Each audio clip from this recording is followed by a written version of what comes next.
Hi! Hello! Welcome to our channel. ఈరోజు మరో కొత్త రెసిపీతోని మీ ముందుకు తీసుకొస్తున్నాను. అందరూ దొండకాయ పచ్చడి చూసుంటారు, బీరకాయ పచ్చడి చేసుంటారు. కానీ ఈ 2 కలిపి ఒకే పచ్చడి చేయబోతున్నాను.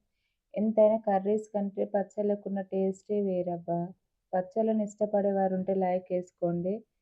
ఒక కడాయి తీసుకొని అందులో 2 చిట్ల నూనె పోసుకున్న తర్వాతకి కొంచెం నూనె హీట్ ఎక్కినంక అందులో కొన్ని మీకు కారానికి సరిపడా పచ్చిమిర్చిలు కట్ చేసుకొని వేసుకోండి.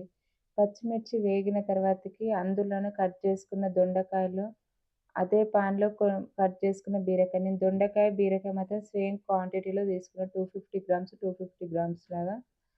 ఆ 2 మగ్గిన తర్వాతకి మగ్గనీకి కొంచెం సాల్ట్ ఏసి మగ్గనివ్వండి. తొందరగా మగ్గిపోతవి. కొంచెం 2 మినిట్స్ తర్వాతకి మళ్ళీ లిడ్ ఓపెన్ చేసిన తర్వాతకి అందులోనే కొంచెము పసుపు, టమా నేను 2 టమాటాలు తీసుకున్నా. కట్ చేసిన 2 టమాటాలు, అందులో కొంచెం నిమ్మకాయ సైజంత చింతపండు వేసుకొని మగ్గనిచ్చిన. ఆ 2 మగ్గిన తర్వాతకి అందులో కొంచెం ధనియాల పొడి, కొంచెము మెంతి పిండి ఏసుకున్న. జీలకర్ర మెంతుల పొడి ఉంటది గదా! అది ఏసుకున్న. పచ్చళ్ళలో మోస్ట్ ఇంపార్టెంట్ అండి. బావుంటది కొంచెం టేస్టు. ఎవరు ట్రై చేయని వారుంటే అయితే కొత్తగా ట్రై చేసి చూడండి బావుంటది. ఒక మిక్సీ గిన్నె తీసుకొని అందులో కొన్ని పల్లీలు, కొన్ని నువ్వులు వేసుకోండి. నేను అందులో స్కిప్ చేసినానండి. అందులో కొన్ని వెల్లుల్లి రెబ్బలేసుకొని మిక్సీ పట్టి పెట్టుకోండి.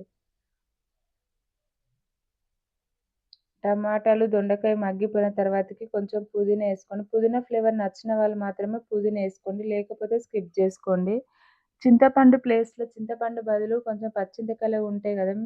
దంచి పెట్టి అందులో వేసుకోండి. ఇంకా అది టేస్ట్ బావుంటది. పచ్చింతకాయల ఫ్లేవర్ బావుంటదండి చింతపండు ప్లేస్‌లో. దొండకాయలు మగ్గిన తర్వాతకి కొద్దిసేపు లిడ్ పెట్టి పక్కన పెట్టేసుకోండి. అందులోనే కొంచెము కొత్తిమీరేసుకొని స్టవ్ ఆఫ్ చేయండి. నేను వీడియో చేసి అప్‌లోడ్ చేసిన ప్రతిరోజు అనుకుంటా. నువ్వొస్తానంటే నేనొద్దంటే సినిమాలో సంతోష్ గాడు నా పొలంలో మొలకలు రావాలే అన్నట్టు నేనిట్లా ప్రతిరోజు నా పొలంలో ఎప్పుడు మొలకలొస్తాయి, నాకెప్పుడు వ్యూస్ పెరుగుతాయి, నాకెప్పుడు సబ్స్క్రైబర్లు పెరుగుతాయి అని వెయిట్ చేస్తూ ఉంటా.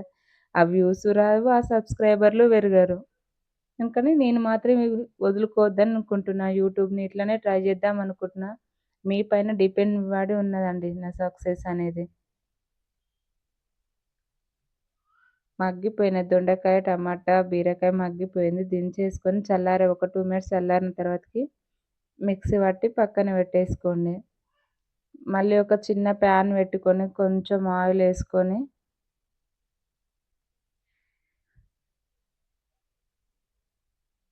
పోపు పెట్టుకుంటే కొంచెం టేస్ట్ బావుంటదని మళ్ళీ సెపరేట్‌గా దానికి పోపేసుకుంటున్నా. ఒక ప్యాన్ పెట్టుకొని అందులో మళ్ళీ ఒక 1 టేబుల్ స్పూన్ ఆయిలేసుకొని, కొంచెం జీలకర్ర, ఆవాలు, మినపప్పు కొంచెం అవన్నీ 3 కలిపి ఒకే దాంట్లో ఉంటవి నా పోపు దినుసులైతే. 2 ఎండుమిర్చీలు, కొంచెం కరివేపాకు, ఇంగువ ఫ్లేవర్ ఇష్టపడేవారు మాత్రం ఇందులో ఇంగువ ఏసుకోండి. నేను ఇంగువ ఇవ్వలేదు. పచ్చళ్ళలో ఇంగువ నచ్చినోళ్ళు మాత్రం ఇంగువ కంపల్సరీగా ఏసుకోండి. పోపు తీసుకొని ఆ పచ్చళ్ళలో ఏసేసుకొని పక్కన అయిపోతది. మా వీడియో చూసినోళ్ళు వెళ్తూ ఒక సబ్స్క్రైబ్ చేసి ఒక లైక్ చేసుకోండి ప్లీజ్.